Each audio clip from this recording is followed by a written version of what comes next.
Много ви благодаря. Наистина. Спокойно бе. Цялата работа, знаете ли, аз наистина предизвиках всички български партии, затова благодаря, че съм тук, че наистина откликнахте на това предизвикателство и ми давате трибуна да кажа да изпея тази песен. И по принцип трябваше да изпея една песен, обаче понеже вашия лидер не мога да пее, затова ще изпея още една. Да. Да. И сега, много съм щастлив, че съм наистина на родна земя в Стара Загора, в моя роден град, където съм роден. И знаете ли, Стара Загора наистина е велик град. Велик град. Господин Костадинов говореше за априлското въстание, аз ще обърна внимание на нещо друго. Стара Загора, хората от Стара Загора, жени и деца, мъже, баби, дядовци, са дали най-много кръв в руско-турската война. Защото в Стара Загора до година ще станат 150 години от жертвите, които сме дали ние, тук, в Стара Загора, нашите прадеди. Не искам да говоря повече за история, да не стъпя на криво, защото тук имаме професионален историк. Но това, което искам да ви кажа е, че Стара Загора, когато се връщам и тук, много често ме е срам. Срам ме и сега ще ви кажа защо. За нашата икономика могъща, както пее предишното парче. Защото по цялата тая алея, вместо да се радваме на лепите или изграда, аз гледам казина. И това, за което се борили, за тази свобода, нашите предци, какво е сега? Казина, навсякъде. Това не е родолюбие. Това е другото ми предизвикателство към партиите, които влезнат в следващия парламент. Хазарта трябва да бъде далеч от хората. Хората трябва да помнят историята, да се гордеят с историята, защото зачеркнат ли нея, няма и бъдеще.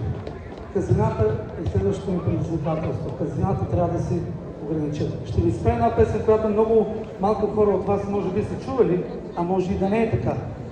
Но това, което съм написал наистина с още по-голяма болка. Маестро.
Благодаря ви много. Сега си идвам при вас за снимки. Благодаря. И